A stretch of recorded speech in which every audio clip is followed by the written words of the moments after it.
ఓం నమో వెంకటేశాయ. శ్రీరామచంద్ర భగవన్ కరుణాంబురాశే శ్రీరాఘవేంద్ర పరిపావన చారుమూర్తే మారోపమాంగ శరణ ప్రద రావణారే సంరక్ష మాం శుభదమాన్యమతే మహాత్మన్.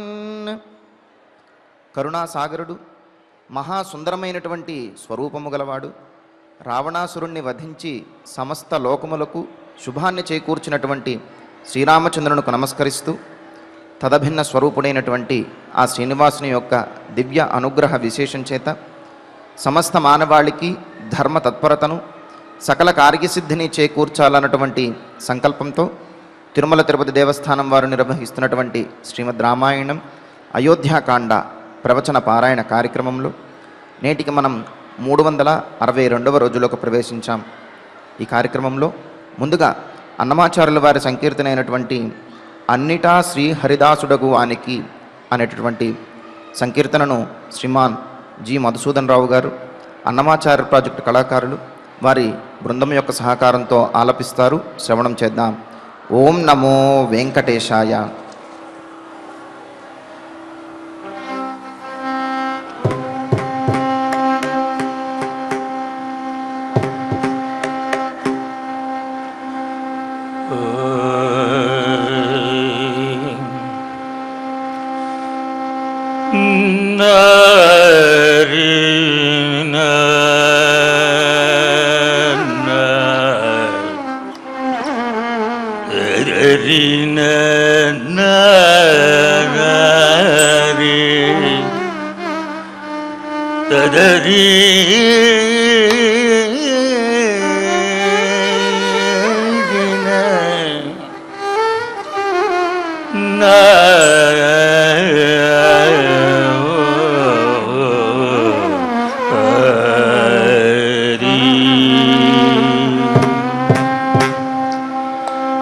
అన్నిట శ్రీహరిదాసులగువానికి, అన్నిట శ్రీహరిదాసులగువానికి కొన్ని దైవములు కొలువగదగునా. అన్నిట శ్రీహరిదాసులగువానికి కొన్ని దైవములు కొలువగదగునా. శ్రీహరి దాసులగువానికి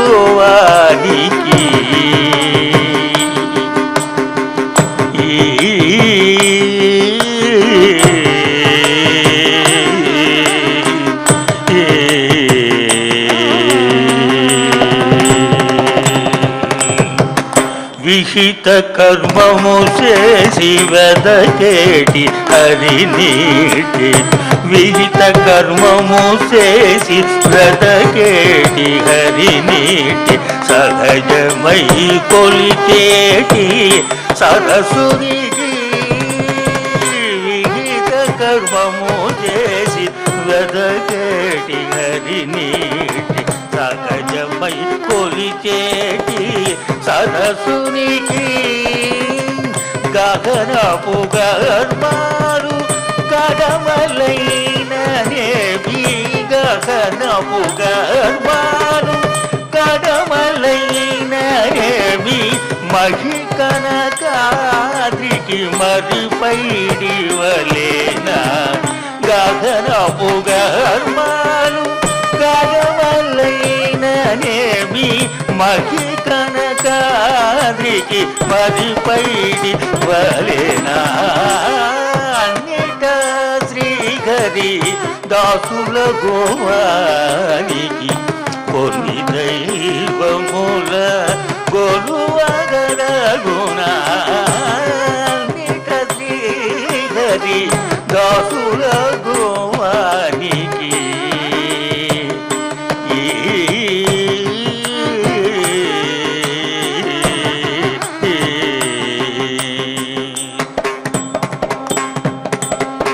పలు దానములకెల్ల బలమైన హరినీటి, పలు దానములకెల్ల బలమైన హరినీటి పలుపుగా చేకొన్న భక్తునికి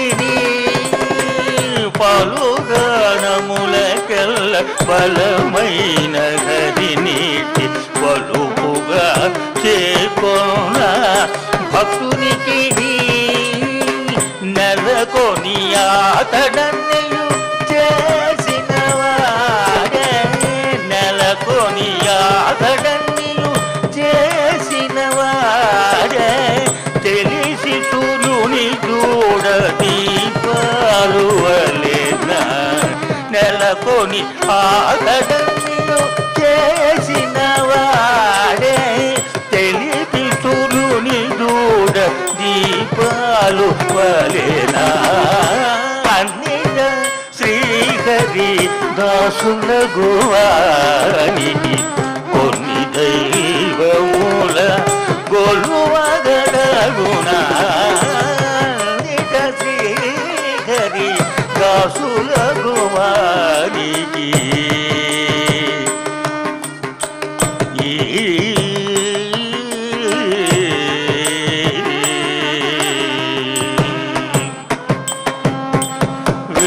వేద్యుడు శ్రీ వెంకటపతి నామమాదిగా పఠించే అధికునికి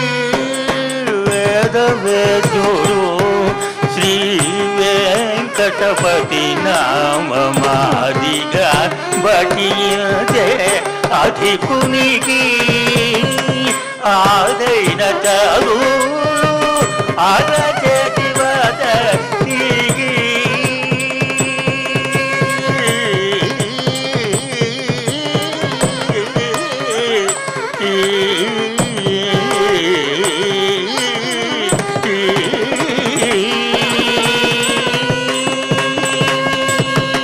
ఆరైన చదువులు ఆదచేతి వాదనికి మేదిని తిరుగడ మేలువలేనా ఆదైన చదువులు ఆదచేతి వాదనికి మేదిని తిరుగడ మేలువలేనా అన్నిట శ్రీహరి దాసుల గువానికి కొన్ని దైవముల గొలువగట్టగునా అన్నిట శ్రీహరి దాసుల గువానికి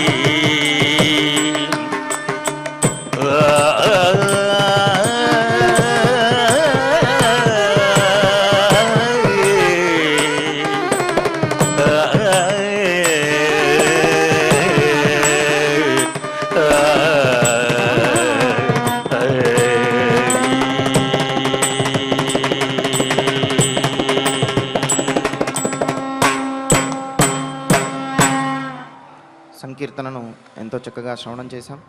ఇక ఇప్పుడు శ్రీ గురు ధ్యానపూర్వకంగా సంకల్ప వాక్యాలను అందరము కలిసి పలుకుతూ ఈ కార్యక్రమాన్ని ప్రారంభం చేసుకుందాం. శ్రీ గురు ధ్యానం గురుర్బ్రహ్మా గురుర్విష్ణు గురుర్దేవో మహేశ్వరః గురుః సాక్షాత్ పరం బ్రహ్మ తస్మై శ్రీ గురవే నమః.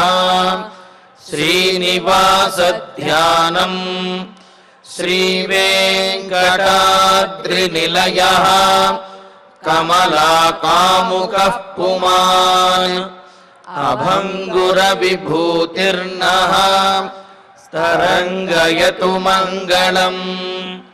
అథ సంకల్పః శ్రీమదాదివరాహ క్షేత్రే విరాజమానస్య శ్రీ పద్మావతీ జానేః అఖిలాండకోటి బ్రహ్మాండ నాయకస్య శ్రీరామచంద్ర రూపాంతరస్య భగవతః శ్రీ వెంకటేశ్వర స్వామినః సన్నిధౌ హనుమత్ సీతా లక్ష్మణ భరత శత్రుఘ్న పరివార సమేత శ్రీరామచంద్ర పరబ్రహ్మణః పరిపూర్ణానుగ్రహేణ అస్మిన్ భువనే సమస్తాధివ్యాధీనాం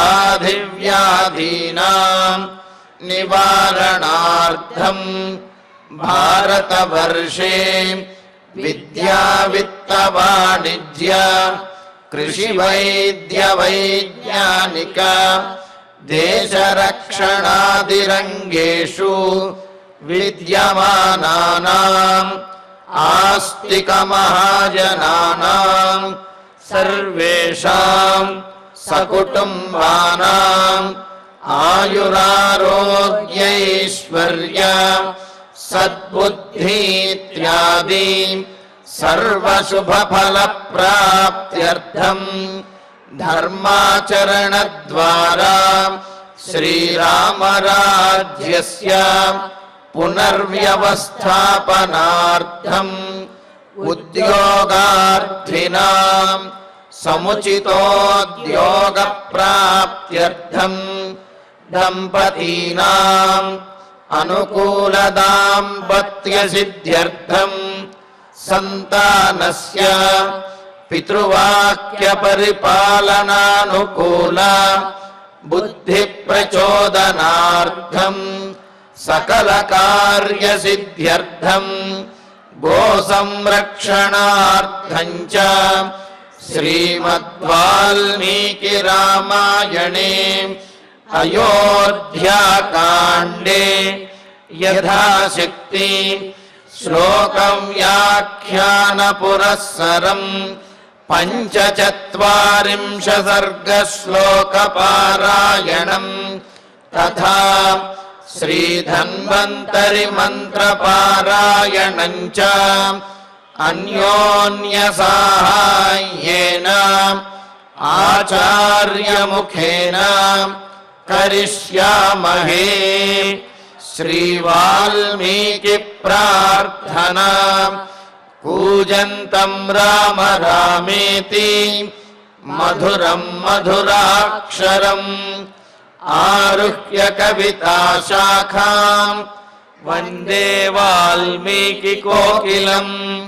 శ్రీ ఆంజనేయ ప్రార్థనా మనోజవం మారుతతుల్యవేగం జితేంద్రియం బుద్ధిమతాం వరిష్టం వాతాత్మజం వానరయూధముఖ్యం శ్రీరామదూతం శిరసా నమామి.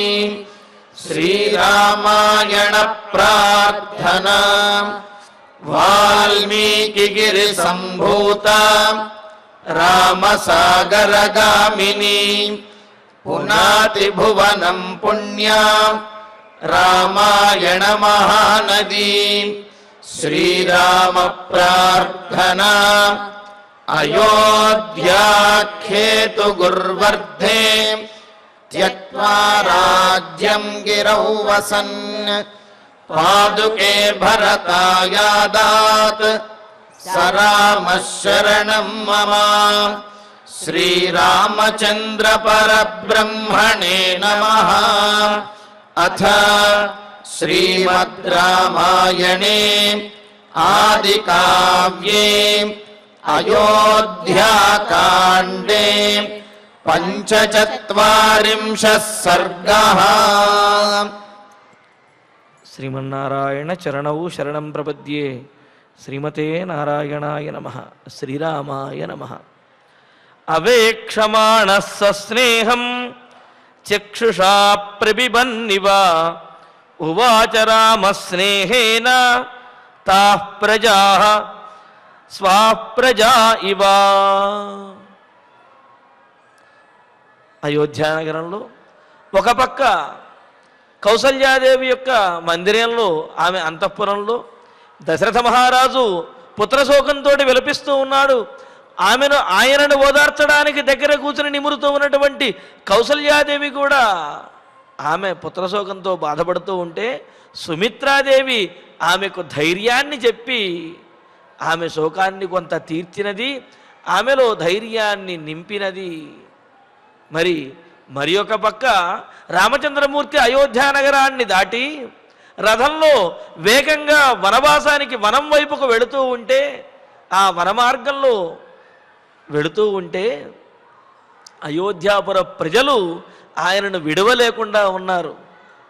పెద్దలు చెప్పినటువంటి మాటలతోటి దశరథ మహారాజు, ఆయన యొక్క పరివారము, కౌసల్యాదేవి వారి యొక్క పరివారము, మరి కొంతమంది వెనుకకు తిరిగినప్పటికీ కూడా మరికొందరు ఆ అయోధ్యాపుర ప్రజలు మాత్రము వెనుకకు రాలేకపోతున్నారు. ఆ రాముని యొక్క రథాన్ని అనుసరించి మునుముందుకు వెళుతూ పూర్ణచంద్రుణ్ణి చూచినటువంటి వారు ఏ విధంగా అయితే తమ తలను తిప్పుకోలేరో, చూపును మరల్చుకోలేరో, అదేవిధంగా రామచంద్రుణ్ణి చూస్తూ అనుసరిస్తున్నటువంటి వారందరూ కూడా వెనుకకు మరలలేకుండా ఉన్నారు. అలాగే రాముడి రథం వెనకాల పరిగెడుతూ ఆ వనవాసానికి రాముణ్ణి అనుసరిస్తూ ఉంటే రామచంద్రమూర్తి వారందరినీ చూస్తూ వారందరూ కూడా అడుగుతున్నారు, రామచంద్ర నువ్వు వెళ్ళవద్దయ్యా, సుమంత్రుల వారు మీరు ఆ రథాన్ని ముందుకు పోనీయొద్దు అని చెప్పి అరుస్తూ వాళ్ళు ఆ రథాన్ని వెంబడిస్తూ ఉంటే రామచంద్రుడు వాళ్ళని తన బిడ్డలను చూచినట్టుగా, చిన్నపిల్లలు గనక వెంట పెడితే ఏ విధంగా అయితే వారిని ఊరడించి వారికి మంచి మాటలు చెప్పి వాళ్ళని వెనక్కి పంపిస్తారో అలాగా రాముడు కూడా తనని అనుసరించి తన మీద అభిమానంతో పరిగెడుతూ వస్తున్నటువంటి వారిని చూచి బిడ్డలతో మాట్లాడినట్లుగా మాట్లాడుతూ ఉన్నాడు. మాట్లాడుతూ ఒక మాట చెబుతున్నాడు. ఏమని? యా ప్రీతిర్బహుమానశ్చ మయ్యయోధ్యా నివాసినాం మత్ప్రియార్థం విశేషేణ భరతే సా నివేశ్యతాం. ప్రజలారా, అయోధ్యాపుర ప్రజలారా, నన్నే ఇంతగా అభిమానించేటటువంటి మీరు నా మీద ఎంత ప్రేమాభిమానములు చూపిస్తున్నారో అదే ప్రేమాభిమానములని భరతుడి మీద కూడా చూపించండి అని అంటూ, మరి తండ్రి యొక్క మాట కోసం తాను తప్పనిసరిగా వనవాసానికి వెళ్ళవలసినదే. మీ అభిమానాన్ని, మీరు నా వెంట వస్తున్నటువంటి తీరును చూస్తూ ఉంటే మీ మాట వినాలేమో అనిపిస్తున్నది. కానీ అన్నిటికంటే ప్రధానమైనటువంటిది తండ్రి గారి యొక్క మాటను పాటించడం, ఆయన యొక్క ప్రతిజ్ఞను నెరవేర్చడం. కావున తండ్రి మాట కోసమని నేను వనవాసానికి వెళ్ళి తీరాలి. మరి నువ్వు వనవాసానికి వెళ్ళిపోతే మమ్మల్ని పరిపాలించేది ఎవరయ్యా అని అనుకుంటారేమో. భరతుడు మిమ్మల్ని చక్కగా పరిపాలించగలడు. కావున అయోధ్యా నివాసినాం, అయోధ్యలో నివసిస్తున్నటువంటి అయోధ్యాపుర ప్రజలైనటువంటి మీకు మయయా ప్రీతి, నా మీద ఎంత ఇష్టమైతే ఉన్నదో, ఎంత అభిమానమైతే ఉన్నదో ఆ ఆదరాన్ని, అభిమానాన్ని, ఇష్టాన్ని, గౌరవాన్ని కూడా, ఇంకా యహ బహుమానశ్చ, ఏ గౌరవమైతే నా మీద మీ అందరికీ కూడా ఉన్నదో సా, ఆ గౌరవము, ఆ అభిమానము, ఆ ప్రీతిని, ఆ ఆదరాన్ని విశేషేణ, మరింత విశేషంగా మత్ప్రియార్థం, నా కోసము, నాకు ఇష్టాన్ని చేకూర్చడం కోసము భరతే నివేశ్యతాం, భరతుని యందు చూపించండి అని అన్నాడు. అంటే వెంటనే ప్రజలకు సందేహం కలుగుతుంది కదా, భరతుని మీద అభిమానం చూపిస్తే నీకు ఎలాగా మేము అభిమానాన్ని చూపించిన వారు ఎలా అవుతాం? భరతుని మీద అభిమానాన్ని చూపిస్తే నిన్ను ఆదరించిన వాళ్ళం ఎలా అవుతామయ్యా? నిన్ను ఆనందపెట్టిన వాళ్ళం అవ్వం కదా. ఎవరి మీద అభిమానాన్ని చూపిస్తే, ఎవరికి మేము బహుమానములు ఇస్తే, ఎవరిని గౌరవిస్తే వారిని ఆనందపరిచిన వాళ్ళం అవుతాం తప్ప మాకు ఇష్టమైనటువంటి నిన్ను ఆనందపరిచిన వాళ్ళం అవ్వము కదయ్యా అని ఆ ప్రజలు అడుగుతారేమోనని దానికి చెబుతున్నాడు. ఏమని? మత్ప్రియార్థం, నాకు ప్రియాన్ని చేయదలుచుకున్నట్లయితే, నాకు ఆనందాన్ని కలుగజేయదలుచుకున్నట్లయితే నా కోసమని చెప్పి మీరందరూ కూడా నా మీద చూపించేటటువంటి ఈ ప్రేమ, అభిమానము, గౌరవము, వాత్సల్యము, ప్రీతి ఏవైతే ఉన్నాయో వాటన్నింటినీ చాలా విశేషంగా భరతుని యందు చూపించండి. అప్పుడు నాకు చాలా ఆనందం కలుగుతుంది, నేను ఆనందిస్తాను. తద్వారా మీరు భరతుని యందు ఆదరాభిమానాలు చూపించడం ద్వారా మీరేదైతే నన్ను ఆనంద పెట్టాలనుకుంటున్నారో ఆ ఆనందము నాకు కలుగుతుంది, ఒక ప్రయోజనం. అంతేకాదు దశరథ మహారాజు యొక్క మీ మహారాజు గారు దశరథ మహారాజు ఎవరైతే ఉన్నారో ఆయన యొక్క ఆజ్ఞను కూడా ఆయన ఇచ్చినటువంటి వరములను సత్యము చేసి ఆయన ఆజ్ఞను పాటించినటువంటి ఫలం కూడా మీ అందరికీ దక్కుతుంది. అంతేకాదు కైకేయీదేవి కోరినటువంటి వరములను ఆమె దశరథ మహారాజుకు ఎంతో సహాయం చేసి వరములను కోరింది. మరి మీ మహారాజుకి సహాయం చేసి వరములు కోరినటువంటి ఆమె యొక్క వరములను కూడా తీర్చవలసిన అవసరం ఉంది కూడా. అది కూడా తీర్చినటువంటి ఫలం అనేది మీకు దక్కుతుంది. మరి అటువంటి ఇన్ని ప్రయోజనములు ఉన్నాయి. కావున నా మీద ఏ ప్రేమ అభిమాన ఆదరములను చూపిస్తూ ఉన్నారో వాటన్నింటినీ నా కోసం, నాకు ఆనందం కలిగించడం కోసం మీరు ఆ అభిమానాన్ని భరతుని యందు చూపించండి. తద్వారా నాకు అత్యంతము ఆనందం కలుగుతుంది అని చెప్పారు. పైగా విశేషేణ అని చెప్పటంలో ఉద్దేశం ఏమిటి అంటే, మీరు నా మీద ఆదరాభిమానములు చూపిస్తే ఎంత ఆనందము నాకు కలుగుతుందో అంతకు మించినటువంటి ఆనందము మీరు భరతుని మీద కనుక ఆదరాభిమానాలు చూపిస్తే నాకు కలుగుతుంది అని అన్నారు. అదేంటండి అని అంటే, భగవంతుని యొక్క లక్షణం అది. మమ మద్భక్త భక్తేషు ప్రీతిరప్యధికా భవేత్ తస్మాన్ మద్భక్త భక్తాశ్చ పూజనీయ విశేషతః. నన్ను అర్చించిన దానికంటే, నన్ను పూజించిన దానికంటే కూడా నా భక్తులను ఎవరైతే ఆశ్రయించి ఉన్నారో వారికి కనుక సహాయం చేసినట్లయితే, వారిని ఆనందపరిచినట్లయితే నేను ఎక్కువగా ఆనందాన్ని పొందుతాను అని చెప్పి భగవంతుడు స్వయంగా చెప్పినటువంటి మాట. కాబట్టి నాకు నా భక్తుల యందు ప్రీతి ఎక్కువగా ఉంటుంది. కావున నన్ను అర్చించిన దానికంటే, నాకు సహాయం చేసిన దానికంటే, నన్ను ఆదరాభిమానంలో చూసిన దానికంటే కూడా వారిని కనుక ఆదరించినట్లయితే, వారికి సహాయం చేసినట్లయితే నాకు అభ్యధికా భవేత్, నాకు ఆనందము మరింత ఎక్కువగా కలుగుతుంది అని చెప్పి సాక్షాత్తుగా పరమాత్మయే సెలవిచ్చాడు కదా. మరి ఆ విషయాన్ని ఇక్కడ రామచంద్రమూర్తి చెబుతున్నాడు. నన్ను ఆదరించిన దానికంటే నా భక్తుడైనటువంటి భరతుణ్ణి కనుక ఆదరించినట్లయితే నాకు ఎక్కువగా ఆనందం కలుగుతుంది అని చెప్పి. మరి ఇదే విషయాన్ని లక్ష్మణుడి దగ్గర కూడా రామచంద్రమూర్తి పూర్వం ప్రస్తావించాడు. భరతో వా భవేద్రాజ వయం వా నను తత్సమం యదితేస్తి ధనుశ్లాఘ సరాజా పరిపాల్యతామని అంటూ, లక్ష్మణ, భరతుడు రాజైనా నేను రాజైనా దీంట్లో విశేషమైన భేదం ఏమీ లేదు, అదంతా సమానమే. ఒకవేళ నీకు ధనస్సును ధరించి రక్షించాలి, లేకపోతే ఏదన్నా సాధించాలి అనే ఉద్దేశం ఉన్నట్లయితే భరతుడికి రక్షణగా ఉండి భరతుడిని సేవించవయ్యా లక్ష్మణ అని చెప్పి రామచంద్రమూర్తి లక్ష్మణుడితో కూడా చెబుతాడు. అలాగే ఇక్కడ ప్రజలందరికీ చెబుతూ ఉన్నాడు. తన మీద చూపించే ఆదరాభిమానములను భరతుని మీద కనుక చూపించినట్లయితే తనకు అత్యంతము ఆనందం కలుగుతుంది అని అంటూ రామచంద్రమూర్తికి భరతుని మీద ఉన్నటువంటి ఆ ప్రేమాతిశయాన్ని ఇక్కడ తెలియజేస్తూ భరతుణ్ణి ఆదరించమని ప్రజలందరికీ కూడా బోధిస్తూ ఉన్నాడు. బోధిస్తూ, ఎందుకు భరతుణ్ణి ఆదరించాలి? నీకు రావలసినటువంటి రాజ్యాన్ని అన్యాయంగా భరతుడికి ఇస్తూ ఉంటే నిన్ను అభిమానించే వాళ్ళందరినీ కూడా భరతుణ్ణి అభిమానించండి అని చెబుతున్నారు.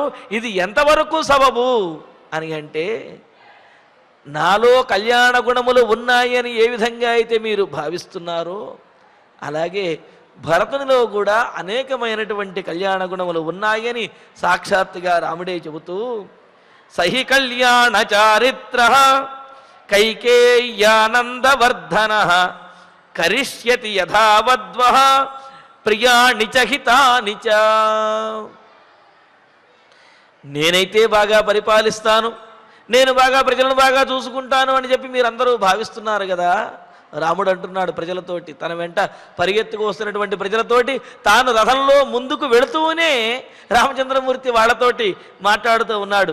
కైకేయ్యానందవర్ధన, కైకేయికి ఆనందాన్ని కలగజేసేటటువంటి వాడైన ఆ భరతుల వారు కళ్యాణ చారిత్ర, అనేకమైన కళ్యాణ గుణములు కలిగినటువంటి వాడు. అది కళ్యం అనయతీతి కళ్యాణం అని చెబుతూ శుభాన్ని చేకూర్చేది, అదేవిధంగా చెడు ఏదైనా ఉన్నట్లయితే అశుభాన్ని పోగొట్టేది అని చెప్పి చెబుతారు కళ్యాణ శబ్దానికి అర్థం.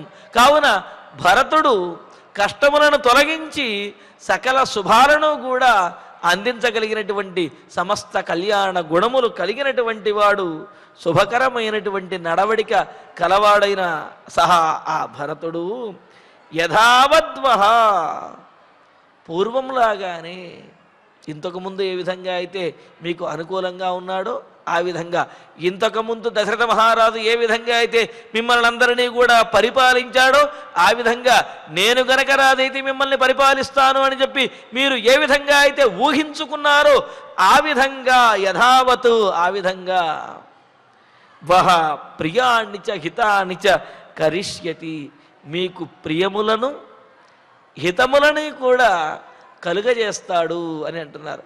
ఏమిటి ప్రియం వేరుగాను హితం వేరుగాను ఉంటుందా అంటే ఉంటుంది. ప్రియము అంటే మనకు ఇష్టమైనటువంటి దాన్ని ప్రియము అని అంటాము, మనకు మేలు చేసేటటువంటి దానిని హితము అని చెప్పి అంటారన్నమాట. అంటే ఇష్టమైనటువంటి దాని ప్రియము అంటే మనకు మనల్ని వృద్ధి చెందించి మన జీవితంలో మేలు చేసేదాన్ని హితము అని అంటారు. మరి మరొక అర్థం కూడా అమృత కటక వ్యాఖ్యానాలను తెలియజేస్తారు. ప్రియము అంటే కనుక ఇహలోక సుఖములను ఇచ్చేటటువంటి దానిని ప్రియము అని చెప్పి, హితము అంటే కనుక పరలోక సుఖములను కూడా ఇవ్వగలిగినటువంటి ఆ పుణ్యములను కూడా ప్రసాదించగలిగినటువంటి దానిని హితము అన్నారు. మరి ఈ విధంగా భరతుడు ఇహపరములను కూడా తరింపజేయగలిగినటువంటి వాడు, మిమ్మల్ని అందరినీ ఇహములోను ఈ లోకంలోను అదేవిధంగా పరలోకంలో కూడా మీకు సుఖము కలిగే విధంగా ధర్మబద్ధంగా పరిపాలించగలిగినటువంటి సామర్థ్యం కలిగినటువంటి వాడు. మరి హితం మనోహారిచ దుర్లభం వచః అని అంటారు. అంటే మనకు మేలు చేసేటటువంటిది, మనకు ఇష్టమైనటువంటిది అయిన మాట, అసలు మాట లభించడమే కష్టము అని అంటుంటే ఇక్కడ రామచంద్రమూర్తి ఏమంటున్నాడు, భరతుని ద్వారా ఆ ప్రియమోహితమైనటువంటి మాట మాత్రమే కాదు, ప్రియమోహితము అయినటువంటి సకల కార్యములను కూడా సిద్ధింపజేయగలడు, మీకు ప్రియాన్ని హితాన్ని కూడా చేకూర్చగలడు. అంటే ఇహ పర సుఖములను మీకు అందించగలడు, మీకు ఇష్టమైనటువంటి వాటిని, మీకు మేలయ్యేటటువంటి పనులన్నింటినీ కూడా చెయ్యటంలో సమర్థుడు, సర్వసమర్థుడు.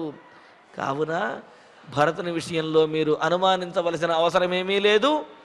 అతడు ఇహపరములను తరింపజేసే విధంగా, మిమ్మల్ని తరింపజేసే విధంగా భరతుడు పరిపాలిస్తాడు. కావున భరతుని యందు విశ్వాసంతో నా మీద చూపించేటటువంటి ఆదరాభిమానములను భరతుని మీద చూపించండి అని అంటూ, మరి భరతుడు ఎంత గొప్పవాడో తెలుసా అని అంటూ, జ్ఞానవృద్ధో వయోబాల మృదుర్వీర్య గుణాన్విత అనురూప సవో భర్త భవిష్యతి భయాపహ. రాముడంటే గొప్పగా చదువుకున్నటువంటి వాడు, చిన్నవాడైనప్పటికీ ఎన్నో గుణములు కలిగినటువంటి వాడు, అలాగే గొప్ప పరాక్రమ సంపన్నుడు అని అనుకుంటున్నారు కదా. నాలో ఏ గుణములైతే ఉన్నాయో ఆ గుణములన్నీ కూడా భరతునిలో ఉన్నాయి అంటూ జ్ఞానవృద్ధ, భరతుడు జ్ఞానవృద్ధుడు, జ్ఞానంలో చాలా గొప్పవాడు. అంటే సకల శాస్త్రములు తెలిసిన వాడు, వాడిని ఆచరించేటటువంటి జ్ఞానం కలిగినటువంటి వాడు, జ్ఞానంలో పెద్దవాడు. వయోబాల, వయస్సులో మాత్రము చిన్నవాడు. వయస్సులో చిన్నవాడు కదా అని అన్నింటిలో చిన్నవాడు అనుకుంటే పొరపాటు, జ్ఞానంలో చాలా పెద్దవాడు. జ్ఞానం ఉంది కదా అని చెప్పి గర్వమేమీ లేనటువంటి వాడు. అందుకనే అంటారు కదా, జ్ఞానే మౌనం క్షమాశక్తౌ త్యాగే శ్లాఘా విపర్యయ అని చెప్పి అంటారు. అలాగే ఇక్కడ జ్ఞానం ఉన్నప్పటికీ కూడా ఆయన చాలా మృదు స్వభావం కలిగినటువంటి వాడు, ఏమాత్రమో గర్వం లేనటువంటి వాడు. అంతేకాదు కోమలమైనటువంటి హృదయం కలిగిన వాడు అన్నారు. అయ్యో, కోమలమైన హృదయం కలిగిన వాడా? మరి రాజుగారు యుద్ధం చేయాలి అంటే కోమలమైన హృదయంతో ఉంటే యుద్ధం ఎట్టా చేస్తాడయ్యా? మరి పరాక్రమం ఉందో లేదో అనే అనుమానం కలుగుతుంది కదా. అందుకనే తర్వాత పదంలో చెబుతున్నాడు, వీర్య గుణాన్విత, రాజ్యాన్ని ప్రజలను కాపాడటంలో గొప్ప పరాక్రమ సంపన్నుడు అని చెప్పి అన్నారు. ఇటు ప్రజలను ఆదరించడంలో, హక్కున చేర్చుకోవటంలో మృదు స్వభావము, కోమలమైనటువంటి స్వభావం కలిగినటువంటి వాడు, అటు శత్రువులను చెండాడడంలో, యుద్ధం చేయడంలో, ప్రజలను కాపాడటంలో, రాజ్యాన్ని కాపాడటంలో గొప్ప శౌర్యవీర్య పరాక్రమాలు కలిగినటువంటి వాడు. అందుకే అంటారు కదా, భీమకాంతై నృపగుణై స బభూవోపజీవినాం అని చెబుతూ భయంకరమైనటువంటి గుణముల చేత, కోమలమైనటువంటి మృదువైనటువంటి గుణముల చేత ఆయన రాజ్యాన్ని పరిపాలించాడు అని చెప్పి. అదేమిటంటే రెండు కూడా విపరీత గుణములు, పైగా రెండు వ్యతిరేకమైనటువంటి గుణములు ఒకరి యందే ఎలా ఉంటాయి అంటే, శత్రువుల విషయంలోనేమో భయంకరమైనటువంటి గుణములు చూపిస్తాడు, ఆశ్రితుల విషయంలోనేమో కోమలమైనటువంటి ఆదరించేటటువంటి గుణములు చూపిస్తాడట. అందుకనే చెబుతున్నాడు, వీర్య గుణాన్విత, శౌర్య వీర్య పరాక్రమాలు కలిగిన వాడు అయినప్పటికీ కూడా ఆశ్రితుల విషయంలో మాత్రము మృదుహు, మెత్తనైనటువంటి వాడు, కోమలమైన స్వభావం కలిగినటువంటి వాడైన సహా ఆ భరతుడు వహ అనురూప భర్త, మీకు తగినటువంటి, మిమ్మల్ని అందరినీ చక్కగా పరిపాలించగలిగినటువంటి రాజుగా ఉంటాడు. యువరాజయ్యి భయాపహ, మీలో ఉన్నటువంటి భయములన్నింటినీ కూడా పోగొడతారు. మీరు ఇప్పుడు భయపడుతున్నాడు కదా ఏమని, భరతుడు రాజైతే ఎలా పరిపాలిస్తాడో అని, కానీ మీలో ఉన్నటువంటి భయములన్నింటినీ కూడా పోగొడతాడు. మిమ్మల్ని ఆనందపరిచే విధంగా భరతుడు రాజ్యాన్ని పరిపాలిస్తాడు. అంతటి సామర్థ్యం కలిగినటువంటి వాడు, అంతటి ఆశ్రిత వాత్సల్యం కలిగినటువంటి వాడు భరతుడు. భయాపహ భవిష్యతి, మీ భయములను తొలగించేవాడుగా, అభయంకరుడిగా చక్కగా భరతుడు మిమ్మల్ని పరిపాలిస్తాడు అన్నారు. ఇక్కడ భయాపహ అనే చోట సుఖావహ అనే పాఠం కూడా మనకు కొన్ని గ్రంథాల్లో కనిపిస్తూ ఉన్నది. ఒకవేళ సుఖావహ అని పాఠం చెప్పుకున్నట్లయితే కనుక, శౌర్యవీర్య పరాక్రమాలు కలిగినటువంటి వాడు, మృదు స్వభావంగా ఉన్నటువంటి వాడు, జ్ఞానవృద్ధుడు అయినటువంటి ఆ భరతుడు మీకు తాను రాజై మీకు సమస్త సుఖములను కూడా కలిగించగలడు, సుఖంగా మిమ్మల్ని పరిపాలించగలడు అని చెప్పి అన్నారు.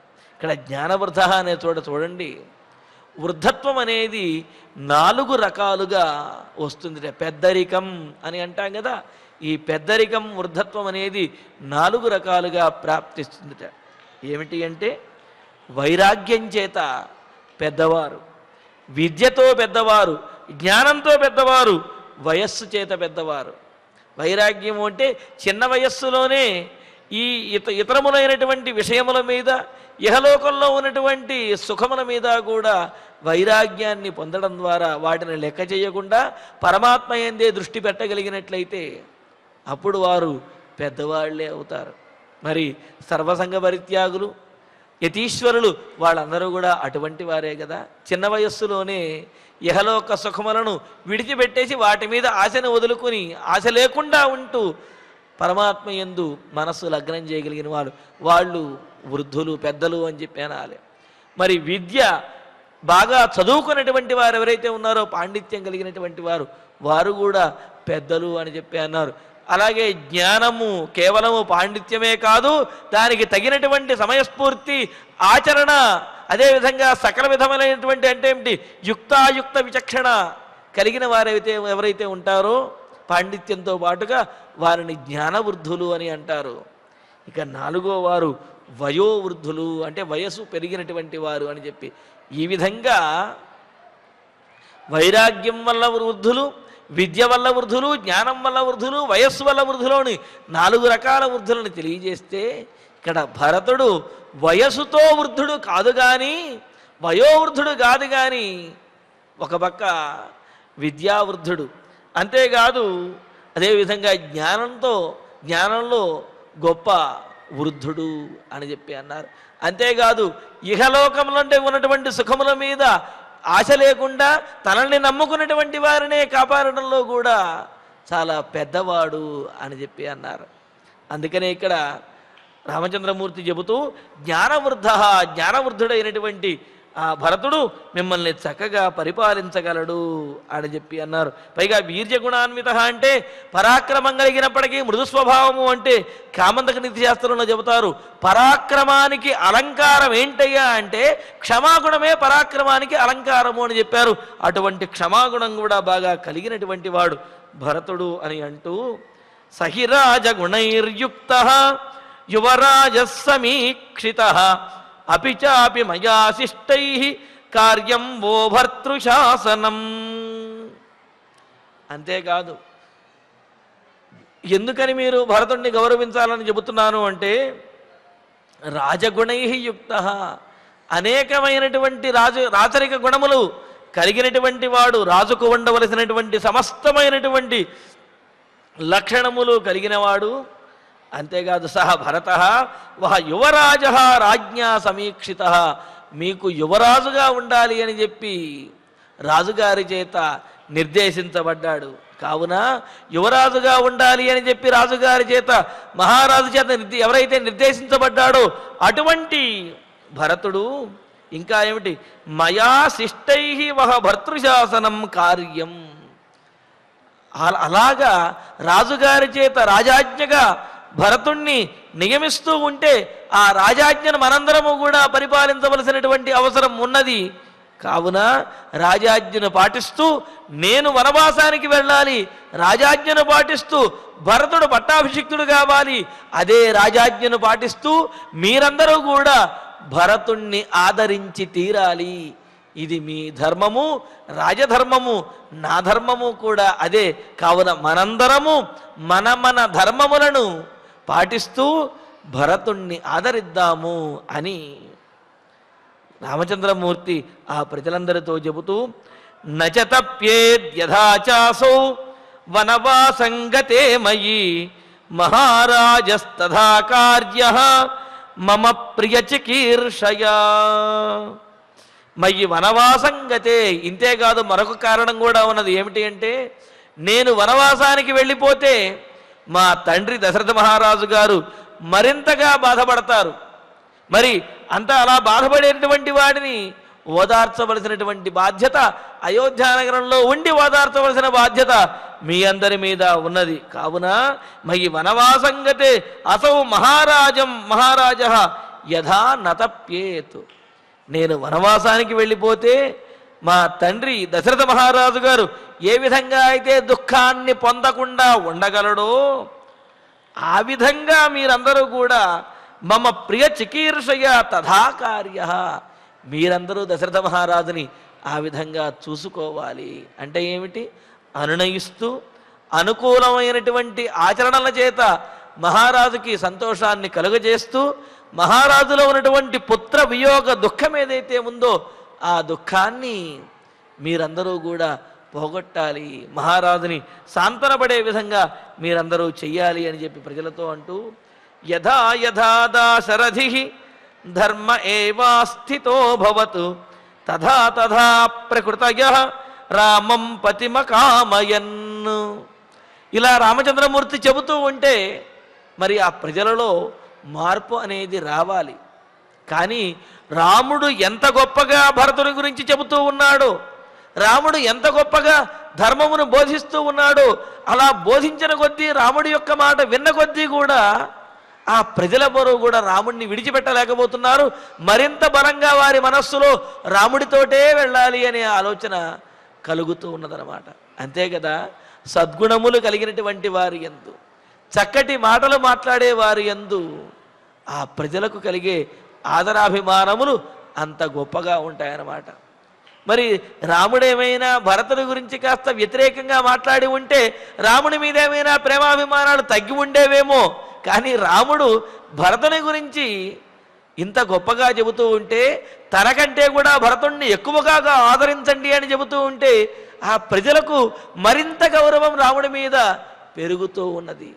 అందుకని అంటారు, తన గురించి తాను చెప్పుకున్నప్పుడు వాడి యొక్క గొప్పతనం తెలియదు, ఇతరుల గురించి ఎప్పుడైతే అతను చెప్పగలుగుతాడో, ఇతరులలో ఉన్నటువంటి గొప్పతనాన్ని ఎప్పుడైతే గుర్తించగలుగుతాడో అప్పుడే ఇతడి యొక్క గొప్పతనాన్ని ఇతరులు గుర్తించగలుగుతారు. మరి రాముడు భరతుని గురించి గొప్పగా చెబుతూ ఉంటే ఆ ప్రజలందరూ కూడా రాముడిలో ఉన్నటువంటి గొప్పతనాన్ని మరింతగా తెలుసుకుని రాముడే మాకు రాజు కావాలి అని చెప్పి కోరుకుంటున్నారట. యథా యథా దాశరథి ధర్మే ఏవ ఆస్థిత, ఏ విధంగా అయితే ఆ దాశరథి దశరథ కుమారుడైనటువంటి రామచంద్రమూర్తి ధర్మము యందే నిలబడి పితృవాక్య పరిపాలన చెయ్యాలి అనే అని కట్టుబడిపోయి ధర్మాన్ని బోధిస్తూ ఉన్నాడో, ధర్మానికి కట్టుబడి ఉన్నాడో, అప్పుడు తథా అది చూస్తున్నటువంటి ఈ ప్రజలందరూ, ఆయన మాట వింటున్నటువంటి ఆయనను అనుసరిస్తున్నటువంటి ఈ ప్రజలందరూ కూడా ప్రకృతి రామం పతిం అకామయన్, రాముడే మాకు రాజు కావాలి అని చెప్పి మరింతగా వారి మనస్సులో కోరిక బలపడుతూ ఉన్నదిట.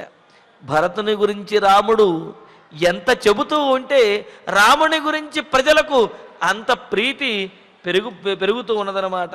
ఇక్కడ చూడండి, రాముడు తన తండ్రి గురించి ఏ విధంగా అయితే ఆలోచిస్తూ ఉన్నాడో, ప్రజలు రాముడి గురించి అంత గొప్పగా ఆలోచిస్తూ ఉన్నారు. తత్వదీపికలో చెబుతారు, అంటే రాముడికి తండ్రి మాట వినాలి, తండ్రి వాక్యాన్ని పరిపాలించాలని ఎంత దృఢంగా ఉన్నాడో, ప్రజలందరూ కూడా రాముడే తమకు రాజు కావాలి అనే విషయంలో వాళ్ళు దృఢమైనటువంటి మనస్సుతో రాముణ్ణి విడువలేక ఆ విధంగా రథాన్ని అనుసరించి వెళుతూ ఉన్నారు.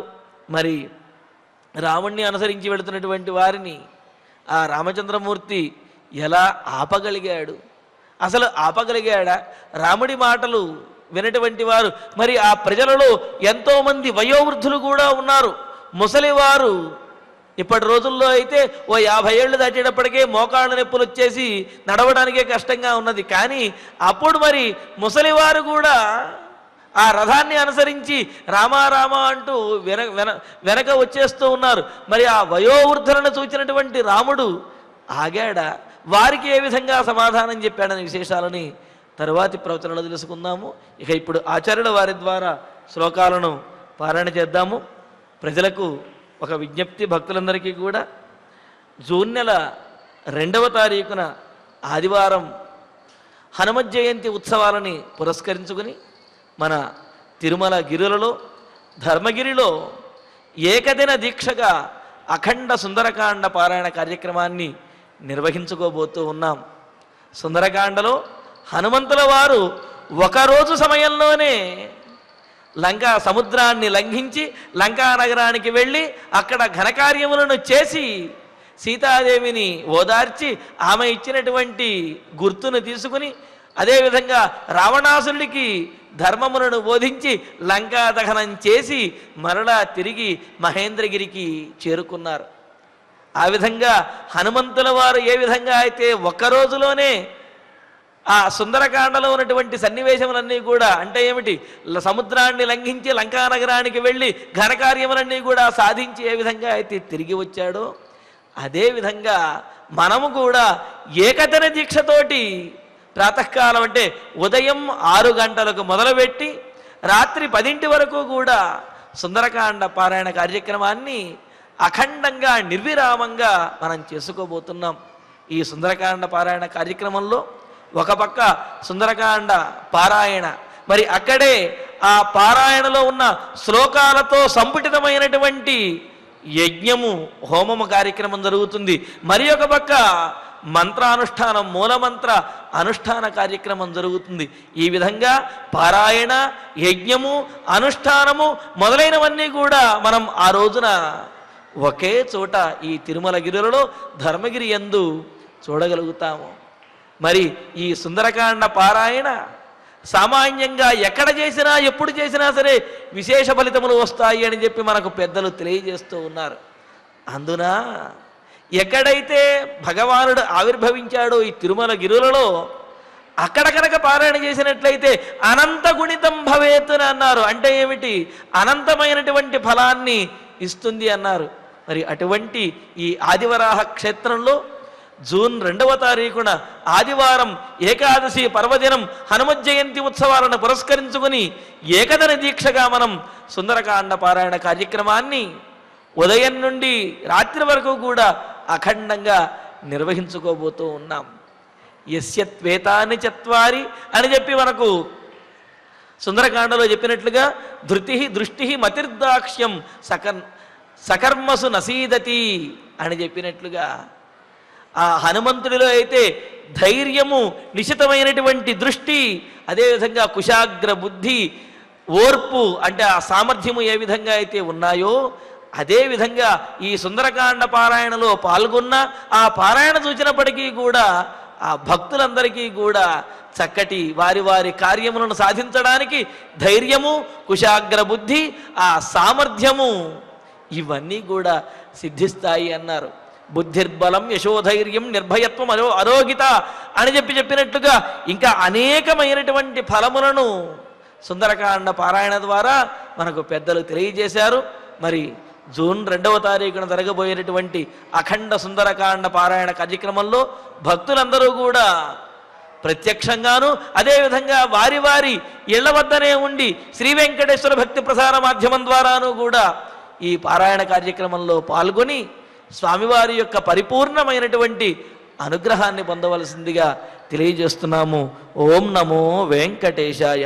ఇక ఇప్పుడు ఆచార్యుల వారి ద్వారా ఈనాటి శ్లోకాలను పారాయణ చేసుకుందాము. అవేక్షమాణః అవేక్షమాణః సస్నేహం సస్నేహం చక్షుషా చక్షుషా ప్రపిబన్నివ ప్రపిబన్నివా ఉవాచ ఉవాచ రామస్నేహేన రామస్నేహేన తాః ప్రజాః స్వాః ప్రజా ఇవ ప్రజా ఇవ యా ప్రీతిః బహుమానశ్చ మయ్యయోధ్యా నివాసినాం మయ్యయోధ్యా నివాసినాం మత్ప్రియార్థం విశేషేణ భరతే సానివేశ్యత సహీ కళ్యాణచారిత్రః కైకేయ్యానంద వర్ధనః కైకేయ్యానందవర్ధనః కరిష్యతి యథావద్వః ప్రియాణి చ హితాని చ జ్ఞానవృద్ధః వయోబాలః మృదుః వీర్యగుణాన్వితః అనురూపః సవో భర్త భవిష్యతి భయాపః సహి రాజగుణైః యుక్తః యువరాజః సమీక్షితః అపి చాపి మయా శిష్టైః కార్యం వః భర్తృశాసనం న చ తప్యేత్ యథా చాసౌ వనవాసం గతే మయి మహారాజః తథా కార్యః మమ ప్రియచికీర్షయా యథా దాశరథిః ధర్మ ఏవ స్థితో భవత్ తథా ప్రకృతయః రామం పతిమకామయన్ ఇత్యార్షే శ్రీమద్ రామాయణే ఆదికావ్యే అయోధ్యాకాండే పంచచత్వారింశే సర్గే సప్త శ్లోకాః. ఫలశ్రుతి నుండి మంగళాంతం వరకు అందరము కలిసి పఠిద్దాం. ఫలశ్రుతి ఆయుష్యమారోగ్యకరం యశస్యం సౌభ్రాతృకం బుద్ధికరం సుఖం చ శ్రోతవ్యమేతన్నియమేన సద్భిః ఆఖ్యానమోజస్కరమృద్ధికామైః శ్రీరామచంద్ర పరబ్రహ్మణే నమః.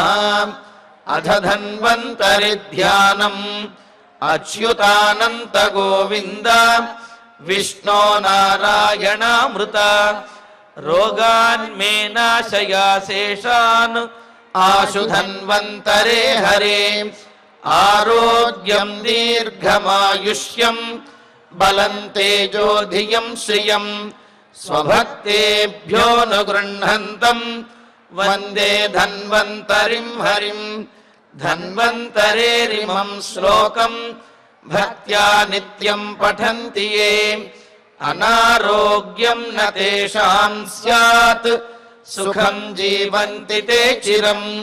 ఓం నమో భగవతే వాసుదేవాయ ధన్వంతరయే అమృత కలశహస్తాయ వజ్రజలౌకహస్తాయ సర్వామయ వినాశనాయ త్రైలోక్యనాథాయ మహావిష్ణవే స్వాహా. ఓం వాసుదేవాయ విద్మహే సుధాహస్తాయ ధీమహి తన్నో ధన్వంతరి ప్రచోదయాత్. అథ నవగ్రహ ప్రార్థనా ఆరోగ్యం పద్మబంధుర్వితరతు నితరాం సంపదం శీతరశ్మిః భూలాభం భూమిపుత్రః సకలగుణయుతాం వాగ్విభూతిం చ సౌమ్యః సౌభాగ్యం దేవమంత్రీ రిపుభయశమనం భార్గవః శౌర్యమార్కిః దీర్ఘాయుః సైంహికేయః విపులతరయశః కేతుః ఆచంద్రతారం. అరిష్టాని ప్రణశ్యంతు దురితాని భయాని చ శాంతిరస్తు శుభం మేస్తు గ్రహాః కుర్వంతు మంగళం. అధ క్షమా ప్రార్థనా యదక్షరపదభ్రష్టం మాత్రాహీనం చ యద్భవేత్ తత్సర్వం క్షమ్యతాం దేవ నారాయణ నమోస్తుతే. అథ భగవత్ సమర్పణం కాయేన వాచా మనసేంద్రియైర్వా బుద్ధ్యాత్మనా వా ప్రకృతే స్వభావాత్ కరోమి యద్యత్ సకలం పరస్మై నారాయణాయేతి సమర్పయామి. అథ మంగళం శ్రియః కాంతాయ కళ్యాణ నిధయేర్ధినాం శ్రీవేంకట నివాసాయ శ్రీనివాసాయ మంగళం.